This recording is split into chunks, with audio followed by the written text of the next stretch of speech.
The images and illusions of my childhood visions of America were rapidly falling apart before my eyes, and I got the distinct feeling that something bad was about to happen as I went through the customs on arrival at Kennedy Airport in June '65. A big fat customs officer spelled it out. "Are you a Beatle or are you a girl?" I was about to have my first encounter with Americana. I smiled courteously at the big fat officer. "That's right, I'm a girl, and so is my brother." As a result, we were nearly prevented from entering the States after all. As a result, we were nearly prevented from entering the United States. After a few hold-ups, we were eventually allowed to go in, but our press conference was delayed, and this prevented us from having our Beatles-style arrival. Thanks. Your first trip to America was quite a nightmare. It was a weird nightmare, as Charles Mingus would say. It was not a nightmare, it was, as a child, I imagined America to be full of opportunity, you know, cowboys and Indians, good guys wearing big hats, bad guys wearing black hats. It represented opportunity. It was also the home of the great music that inspired me, the blues, lots of country and western, Cajun music, rockabilly music. So all that was shattered when I arrived in New York.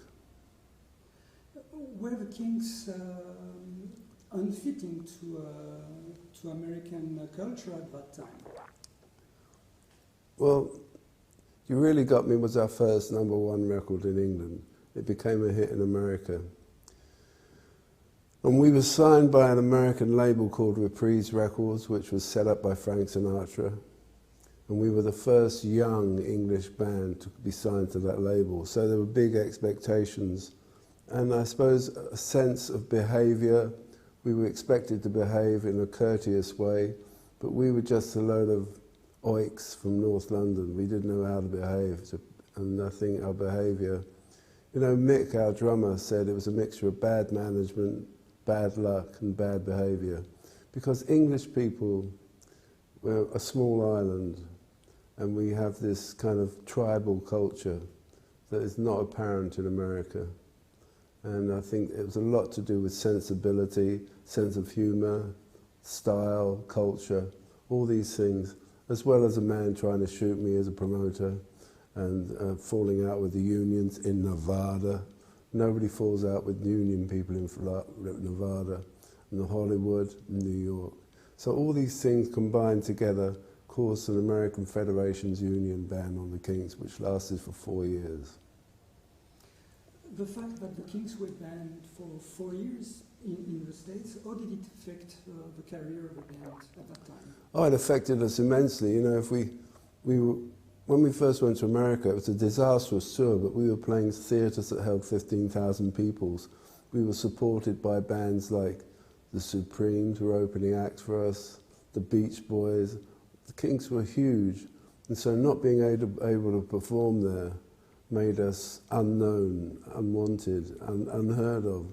And we made all these records like Waterloo Sunset, Sunny Afternoon, Set Me Free, Village Green Preservation Society, and were unheard of in America, virtually, except for the hardcore supporters. But in a certain point, when you had your deal with Arista, the Kinks became more an American band than an English one. Well, the thing is, the saving grace, when we got the ban lifted in 1969, we went back to tour in the 70s with an album called Muswell Hillbillies on RCA Records. It was more RCA Records at first that enabled us to make album after album. And we had to break the market by starting again because we went back in the 70s as the Muswell Hillbillies and we were a forgotten band, so we had to start again.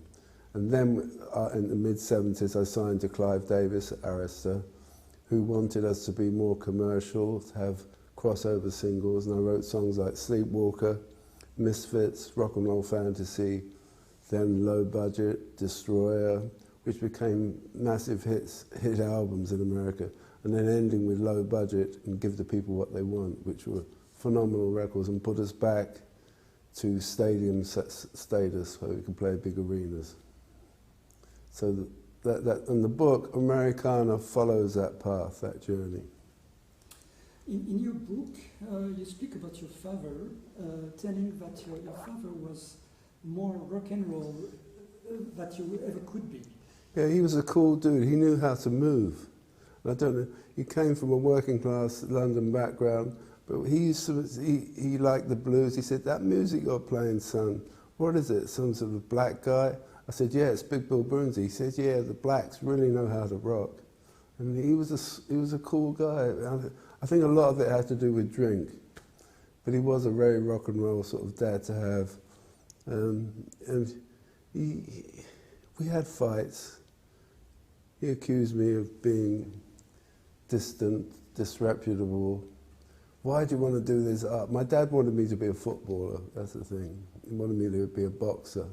And I wanted to be a painter and write songs. So there was a kind of falling out. But in the end, he understood the Kinks more than we did. He saw the potential because Dad liked the music hall. He liked people like Max Miller, people dancing, playing banjos. He was a banjo player. So he was quite a rock and roll character. You come from a very large family. What was the musical background in your family? Well, it's not that large. It only had eight kids. I had 6 older sisters, and the nearest in age was 7 years to me. So there was tremendous difference in our age group. And I think what it was, I heard music that they brought into the house that someone my age wouldn't normally get access to. Bebop, jazz, early balladeers, Perry Como, early Tony Bennett, Frank Sinatra, that my generation didn't listen to.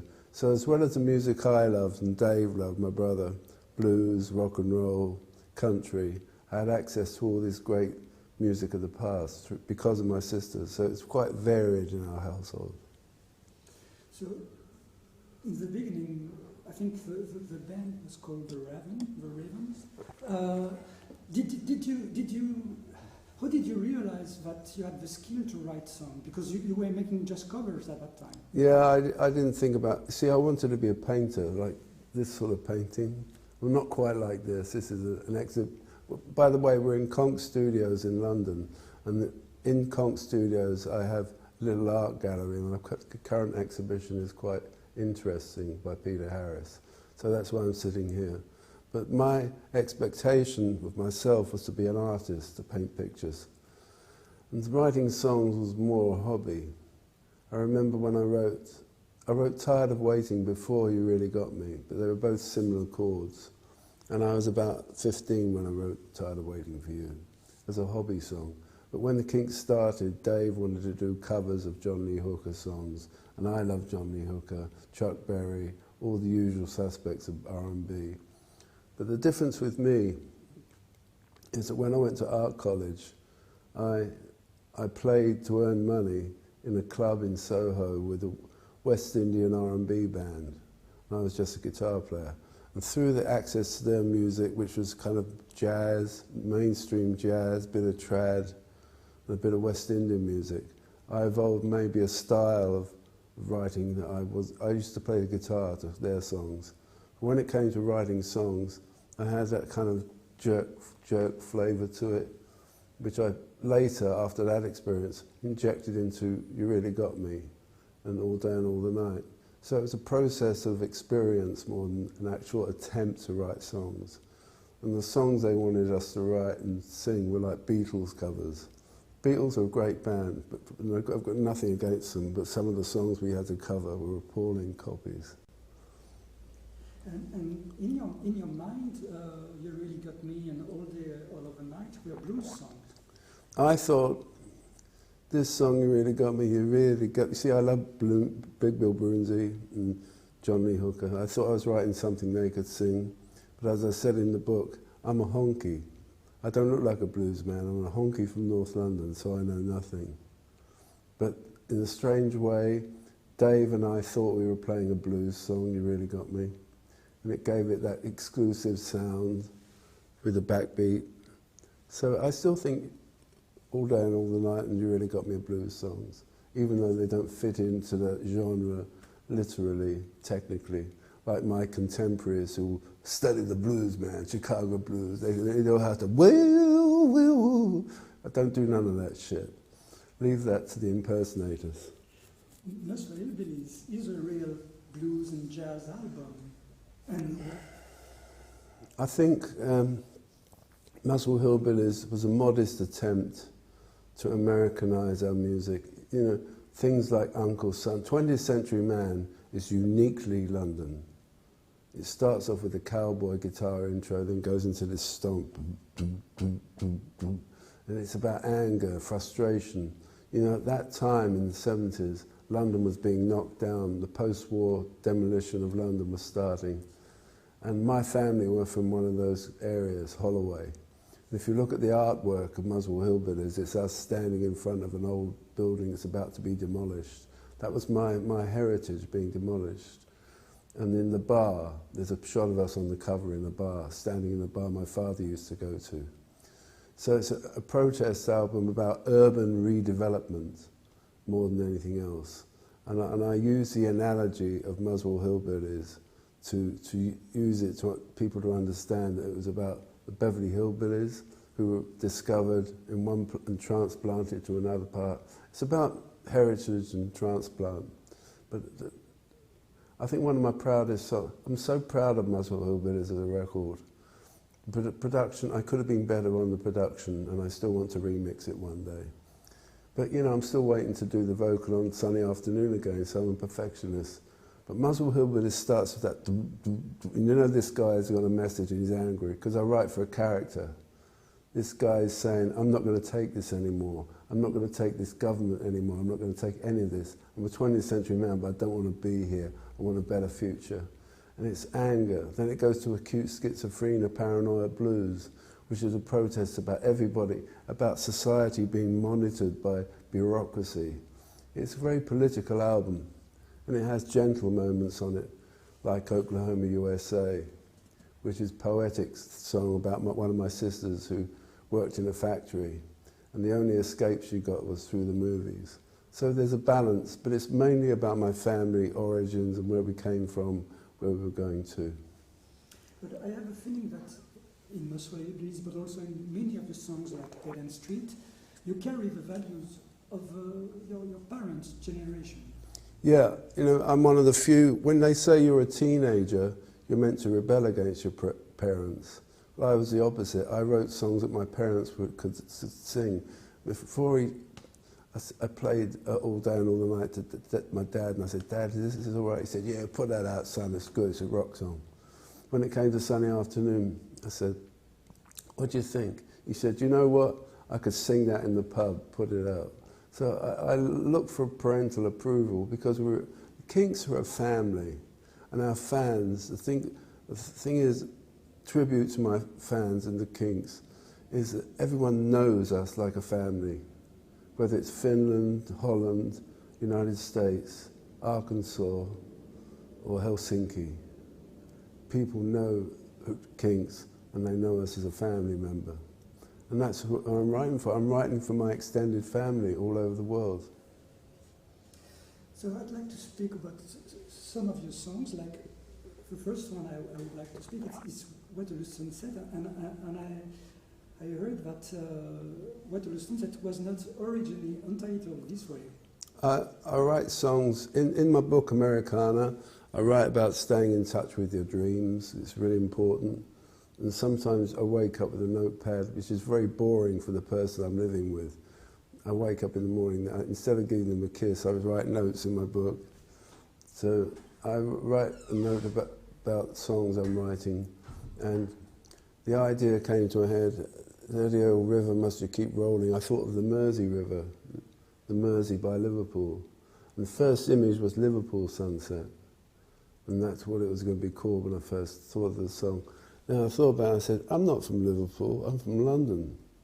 And I knew Waterloo as a child, I spent time at Waterloo, and I made it into Waterloo Sunset. But sometimes you recast songs once you start working on them, you realise that it's sensible.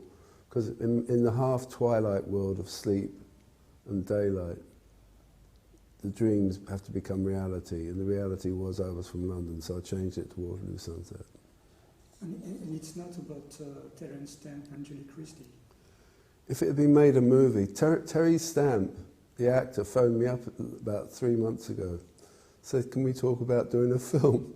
I said, "Terry, you're 50 years too late." But if it had been cast into a movie at that time, they were the biggest British actors in the world, and it would have been a nice romantic film, but it wasn't written for them, no.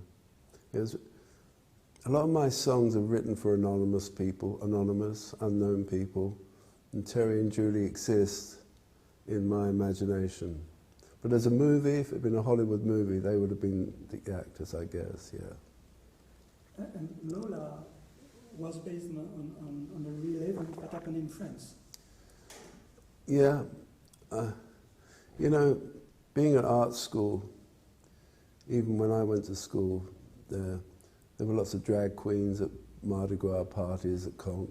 We have parties at Konk. Konk is my substitute for art school. My art school was just down the road. And for some reason, it was a more liberal society when I was growing up as an art student. When the Kinks started touring, we were in a club in Paris, and my manager was dancing with this outstanding-looking woman, an incredible figure, beautiful blonde hair, perfect complexion. Real Marilyn Monroe with bigger legs. 10 out of 10.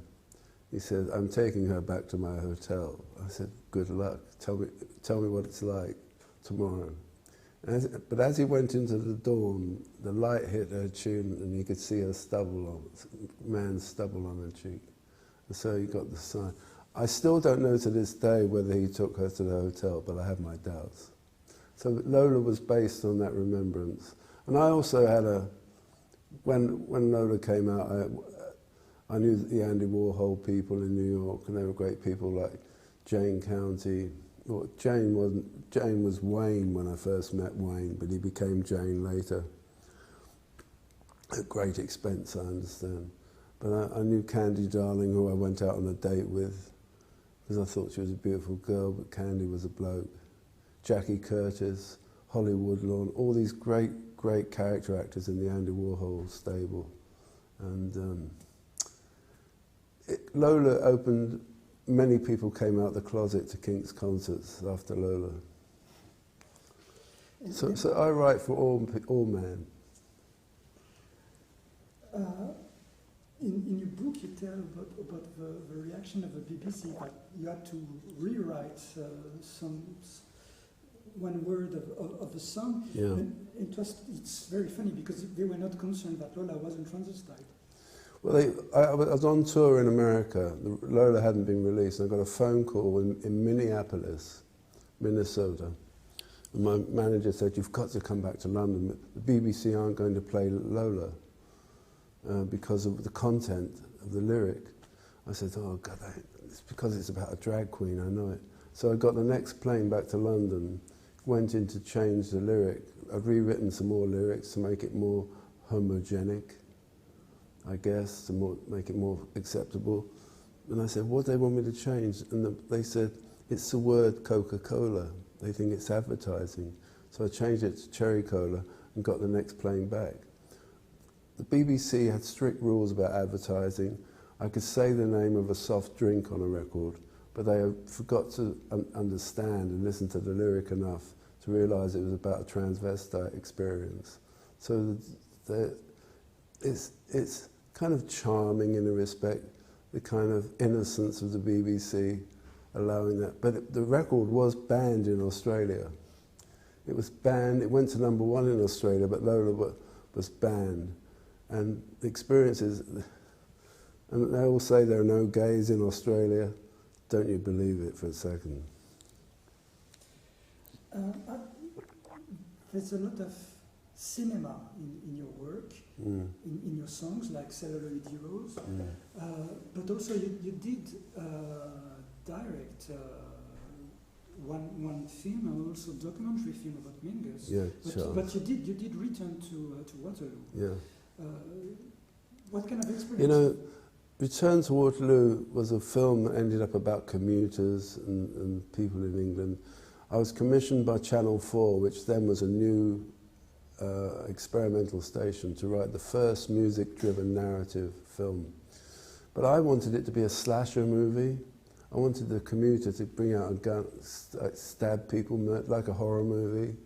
But the censors wouldn't allow it, so I had to rewrite the script to it. So it's still quite a sinister movie.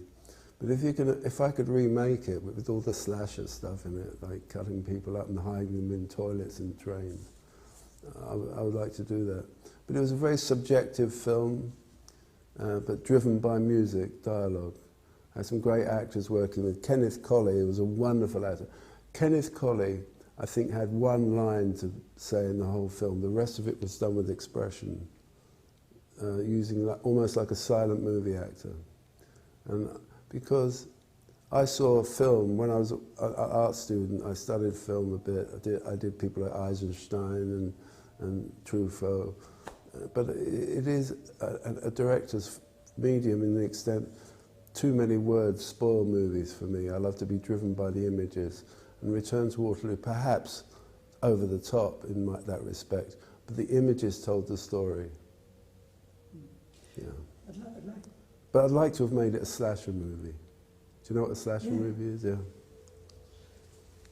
What about Absolute Beginners?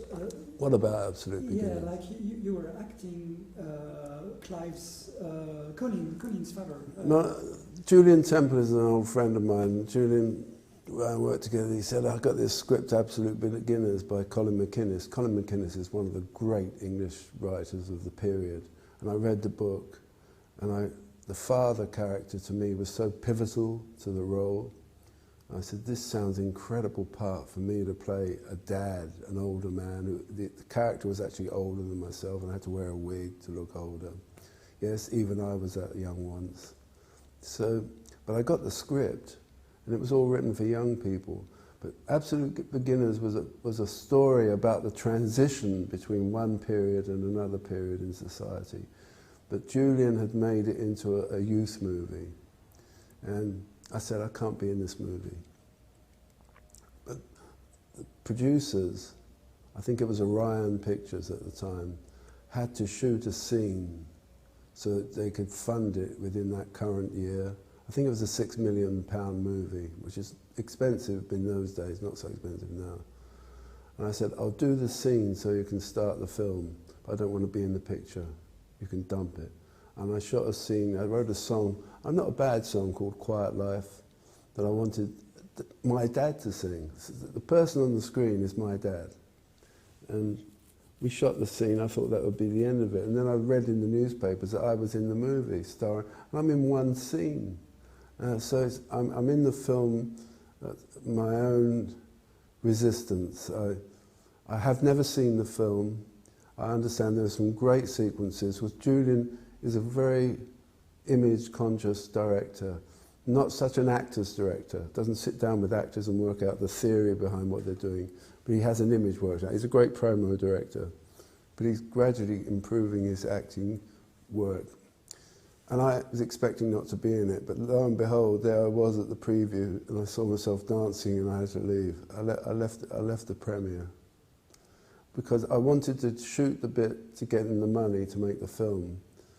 But then it was a pull to find out that they used it in the film. And I'm no screen actor. I told them to get an actor called Michael Elphick, who was a great character actor, who I'd worked with in a musical. He should have got Michael. But the dad character, that upset me more than anything, because it was about passing the baton from one generation to another. And I think the script failing, the script I read, failed to seize that opportunity.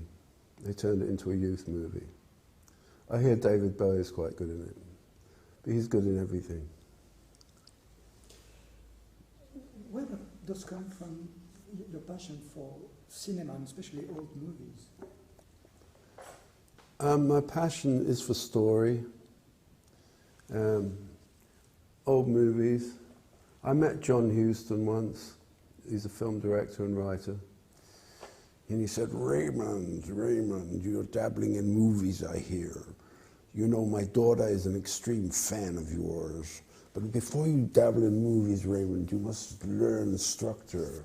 And I said, Mister, yeah, I understand. That's why I love Treasure of Sierra Madre, Maltese Falcon. It's all about story.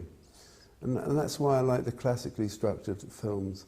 Having said that, I really like the current spate of Scandinavian detective, Wallander, and The Bridge, which is about Malmo and Copenhagen. Where's the next Finnish drama? There's got to be one.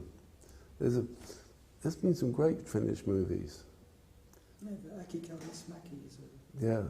So I think European cinema, I think tends to I hope he's still a friend, Wim Wenders used my songs in his movies for the story. The American Friend with Bruno Ganz singing one of my songs, Too Much on My Mind, is an absolute delight to me to see that. But I think, generally speaking, I'm drawn to storyline. But in my book, Americana, I refer back to those wonderful images of people on the prairies seeking the new world. And that's a 5, 6-year-old child's understanding what America was like. But so as I grew and I became an art student, I became more passionate about the new wave cinema.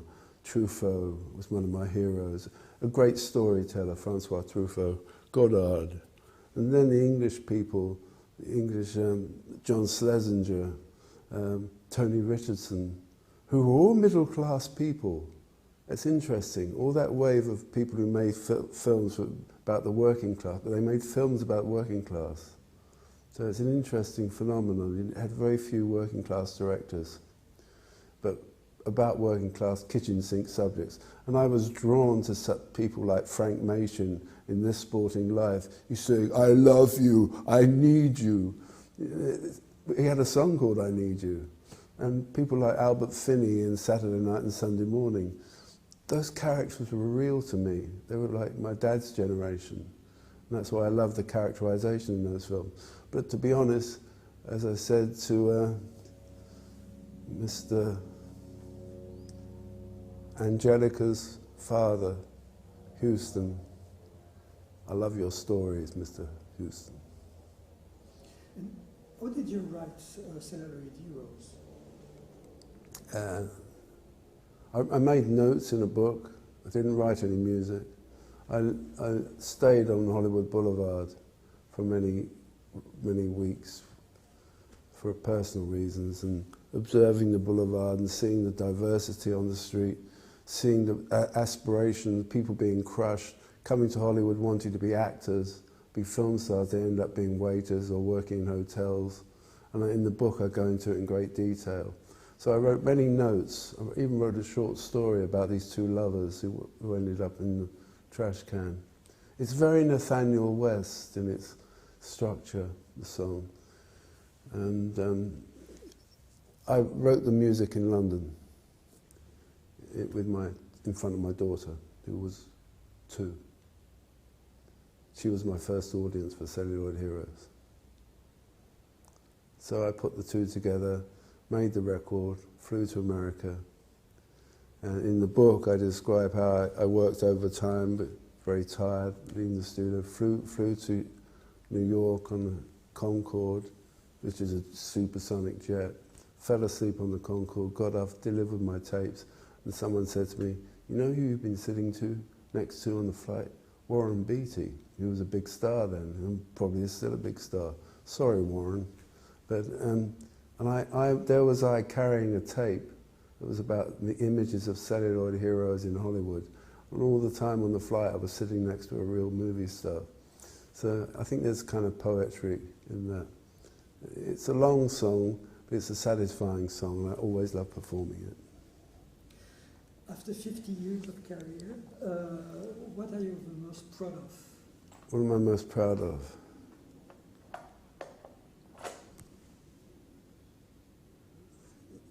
My dad actually liking my music. Because as I said, I wrote many songs, Dead End Street, Sunny Afternoon. And even after my father passed away, I wrote songs for him, Working Man's Cafe, Other People's Lives. He understood Is There Life After Breakfast on the more recent albums. And it's finding I always wrote songs for myself, and the thing that endures within me is realizing there's an audience out there that likes them as well. And that was a tremendous shock to me. I thought all the songs I wrote were just for me. But Waterloo Sunset belongs to everybody. And that's the biggest achievement, to make and to carry that base of people, the fans who understand, like the worldwide family of Mr. Davies. He has a worldwide family, and they're like brothers and sisters to me, my supporters. I don't call them fans, I call them supporters. So there you have it. Do you think like you haven't done anything with your brother, with the Kinks since 96 or 97? Yeah, but you know, I did some recording with him in 2003 at my house on a hard drive, so I've got that in my sleeve. But I was playing a new song the other day, and I thought, you know, Dave would play that really well. So when he comes back to England, I'll get him in the studio and I'll con him into doing something. He's easy to fool. I can beat him at anything. Do you think that there's going to be one day a new Kinks album? We've already got 2 albums worth of unreleased material. We could finish that. This is with Dave and Mick playing on it with the rest of the band. And it's whether or not I want to spend my life doing that or have a real life. Dave said he's got some new songs. I've got some new songs he could play on. It really depends if the two come together. It's so hit and miss. Who would have thought? You know, when I played in that Jamaican R&B band all those years ago, I didn't know Dave was forming the band and starting to play with Peak Wave. So it'd be a collision of ideas. If the ideas are good and hot and positive, anything could happen. Who knows? It's the unanswered question at this point. Okay, I think we stop here. Yeah, okay. Good question, man. Thank you. Was